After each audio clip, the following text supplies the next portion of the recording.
Hello everyone, welcome back to my channel. Guys, हम पढ़ रहे थे आरबीएससी की 6th क्लास की हिस्ट्री। आज हम उसका पढ़ेंगे सेकंड चैप्टर, वैदिक सभ्यता एवं संस्कृति। ये रीट एसएसटी के लिए बहुत ही इम्पोर्टेंट है। इन क्वेश्चंस के माध्यम से हम पूरा चैप्टर कवर करेंगे और इसके माध्यम से आप अपनी तैयारी का आकलन भी कर पाएंगे, क्योंकि रीट एसएसटी में अधिकांश क्वेश्चंस इन बुक से ही पूछे जाते हैं। तो चलिए फिर स्टार्ट करते हैं आज की क्लास। तो गाइज, हमारा जो पहला क्वेश्चन है, वेदों को लिखे जाने के आधार पर वैदिक काल को कितने भागों में बांटा गया है? तो ऑप्शन है हमारे 2, 3, 4, 5। तो इसका राइट आंसर होगा ऑप्शन ए 2। तो वैदिक काल को लिखे जाने के आधार पर 2 भागों में बांटा गया है, पूर्व वैदिक काल और उत्तर वैदिक काल। नेक्स्ट हमारा क्वेश्चन है, सबसे प्राचीन वेद कौन सा है? ऑप्शन है ऋग्वेद, यजुर्वेद, सामवेद, अथर्ववेद। तो हमारा राइट आंसर होगा ऋग्वेद। ऋग्वेद सबसे प्राचीन वेद है।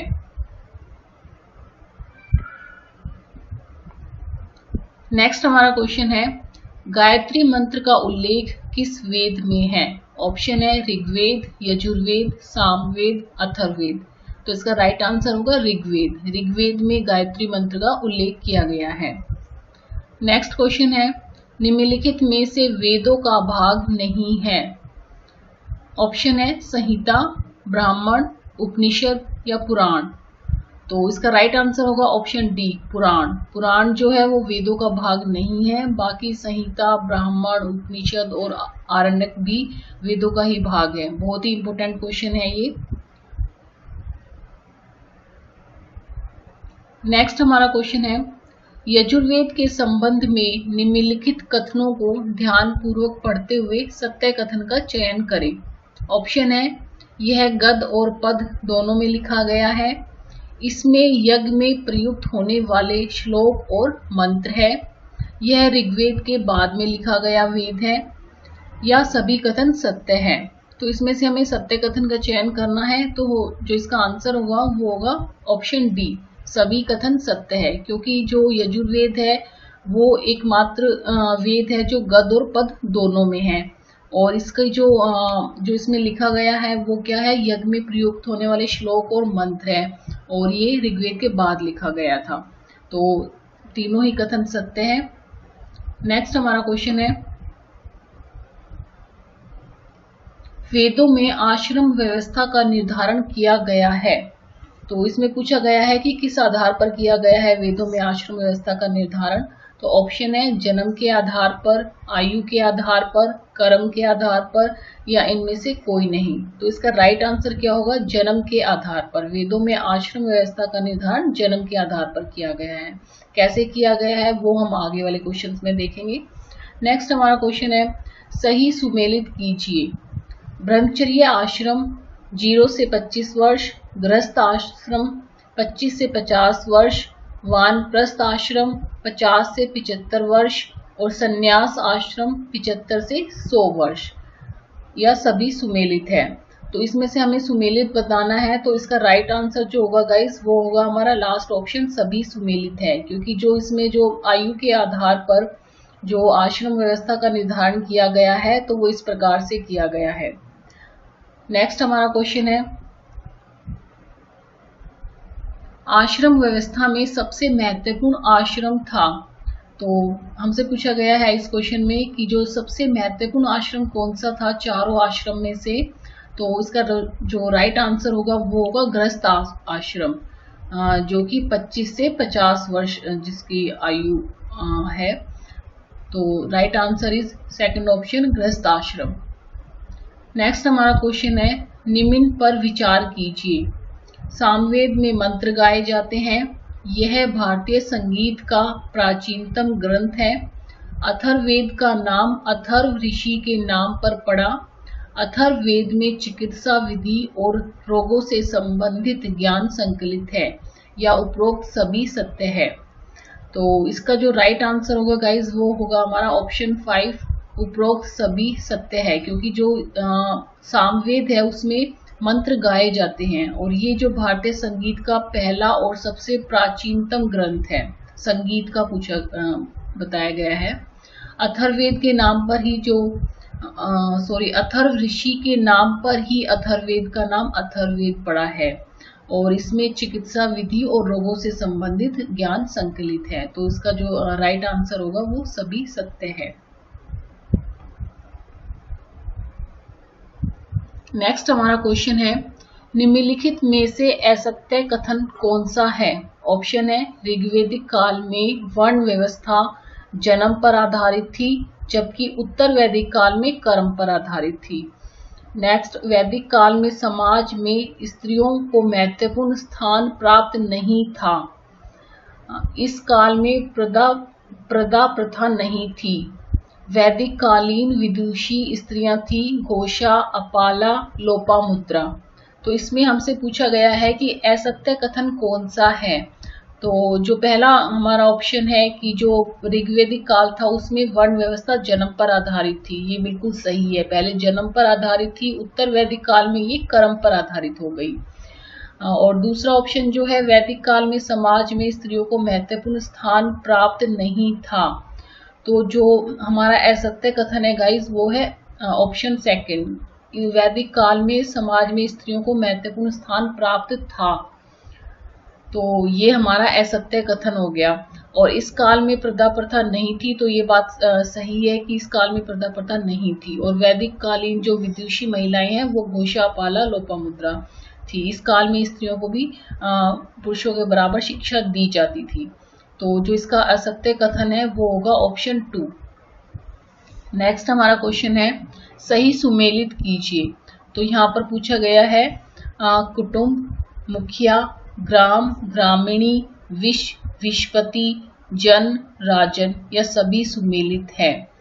तो ये इसमें हमें बताना है कि कौन सा सुमेलित है या नहीं है। तो जो कुटुंब का जो प्रधान होता था वो मुखिया होता था, बिल्कुल सही है। ग्राम का जो प्रधान होता था उसको ग्रामीणी कहते थे। विष का जो प्रधान होता था उसको विषपति कहते थे। और जन का जो प्रधान होता था उसको राजन कहते थे। तो ये सभी सुमेलित हैं।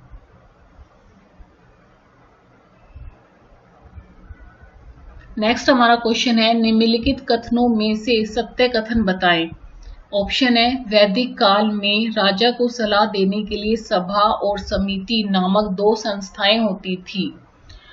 सभा जनता के सदस्यों का संगठन था, जबकि समिति केवल पदाधिकारियों और विद्वानों की बैठक थी। तो इसमें से हमें सत्य कथन बताना है। तो जो हमारे ऑप्शन है ए, 1 और 2, तो ये गलत है, क्योंकि जो हमारे पहला ऑप्शन है कि वैदिक काल में राजा को सलाह देने के लिए सभा और समिति नामक 2 संस्थाएं होती थी, तो ये बिल्कुल सही है। और सभा जो होती थी वो जनता के सदस्यों का संगठन था, ये गलत है। सभा जो होती थी वो मुख्य पद अधिकारियों और विद्वानों की बैठक थी, जबकि समिति जो होती थी वो जनता के सदस्यों का संगठन होता था। और सभा जो आज की जो राज्यसभा से अगर आप लेके चले तो उस तरह से, और समिति जो लोकसभा लेके चले तो कि उसमें ज्यादा सदस्य होते हैं और सभा में कम होते हैं। तो हमें इसमें से सत्य कथन बताना है। तो हमारा जो इसका आंसर होगा ऑप्शन 3 होगा, केवल 1, मतलब कि जो राइट आंसर है वो है हमारा ऑप्शन 1। नेक्स्ट हमारा क्वेश्चन है, आर्यों का मुख्य व्यवसाय क्या था? ऑप्शन है कृषि, पशुपालन, व्यापार या इनमें से कोई नहीं। तो आर्यों का जो मुख्य व्यवसाय था वो था कृषि, और दूसरा जो मुख्य व्यवसाय था वो था पशुपालन। नेक्स्ट हमारा क्वेश्चन है, वैदिक काल में राज्य में कितनी प्रकार की भूमि होती थी? तो ऑप्शन है उर्वरा, जिसमें फसल पैदा हो सकती थी, खिल्ले जो बंजर होती थी, या दोनों या इनमें से कोई नहीं। तो इसका राइट आंसर होगा दोनों प्रकार की भूमियां होती थी, उर्वरा भी और खिल्ले भी। नेक्स्ट हमारा क्वेश्चन है, निम्नलिखित कथनों पर विचार कीजिए। ऑप्शन है, उस समय निष्क नामक सिक्के का प्रयोग किया जाता था जो कि स्वर्ण निर्मित था। ऑप्शन सेकंड है, व्यापारी वर्ग को पणी कहा जाता था, व्यापार के लिए वस्तु विनिमय का प्रयोग होता था। और इसमें से हमें बताना है कि राइट आंसर क्या है। तो ऑप्शन डी 1, 2, 3 जो तीनों ही हैं ऑप्शन वो बिल्कुल सही है कि वैदिक काल में निष्क नामक सोने का सिक्का चलता था, व्यापारी वर्ग को पणी कहा जाता था और व्यापार के लिए वस्तु विनिमय का प्रयोग होता था। नेक्स्ट हमारा क्वेश्चन है काबुल नदी का प्राचीन नाम था। ऑप्शन है कुमृदा, कुंभा या कुब्भा, विपासा या परुष्णी। तो इसका जो राइट आंसर होगा काबुल नदी का प्राचीन नाम ऑप्शन बी कुंभा। नेक्स्ट हमारा क्वेश्चन है वैदिक काल में सबसे महत्वपूर्ण पशु था। भेड़, घोड़ा, बैल या गाय। तो इसका राइट आंसर होगा गाय। वैदिक काल में सबसे जो महत्वपूर्ण पशु था वो था गाय। नेक्स्ट हमारा क्वेश्चन है असंगत बताए। तो एक तरफ जो नदियों के प्राचीन नाम लिखे हुए हैं और एक तरफ है वर्तमान नाम।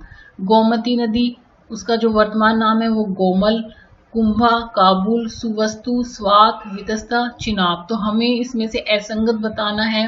तो गोमती नदी का प्राचीन नाम गोमल ही था, ये बिल्कुल सही है। कुंभा, काबुल ये भी बिल्कुल सही है। सुवस्तु, स्वात ये भी बिल्कुल सही है। लेकिन जो वितस्तता है वो चिनाब का प्राचीन नाम नहीं था, वो झेलम का प्राचीन नाम था। नेक्स्ट हमारा क्वेश्चन है, इसमें भी हमें असंगत बताना है। परुष्णी, रावी, विपासा, व्यास, शतुद्री, सतलज, द्वशद्वती, चिनाब। तो इसमें जो असंगत है गाइस वो है ऑप्शन 4 द्वशद्वती चिनाब। ये चिनाब का प्राचीन नाम नहीं था, ये सरस्वती नदी का प्राचीन नाम था द्वशद्वती। नेक्स्ट हमारा क्वेश्चन है वैदिक सामाजिक जीवन की प्रमुख विशेषताएं निम्न में से कौन सी थी। तो ऑप्शन हमारे हैं संयुक्त परिवार प्रथा, नैतिक व आध्यात्मिक शिक्षा, वसुदेव कुटुंबकम की भावना, आश्रम व्यवस्था या उपर्युक्त सभी। तो इसका जो राइट आंसर होगा गाइस वो होगा ऑप्शन डी उपर्युक्त सभी। वैदिक समाज में ये सभी विशेषताएं पाई जाती थी। संयुक्त परिवार प्रथा भी थी, नैतिक व आध्यात्मिक शिक्षा भी दी जाती थी, वसुदेव कुटुंबकम की भावना थी और आश्रम व्यवस्था भी थी। तो राइट आंसर हो गया इसका उपर्युक्त सभी। तो गाइस ये था आज का वीडियो। अगर वीडियो आपको अच्छा लगे तो प्लीज वीडियो को लाइक करें और अपने फ्रेंड्स के साथ में शेयर करें। तो मिलती हूँ नेक्स्ट वीडियो में। बाय।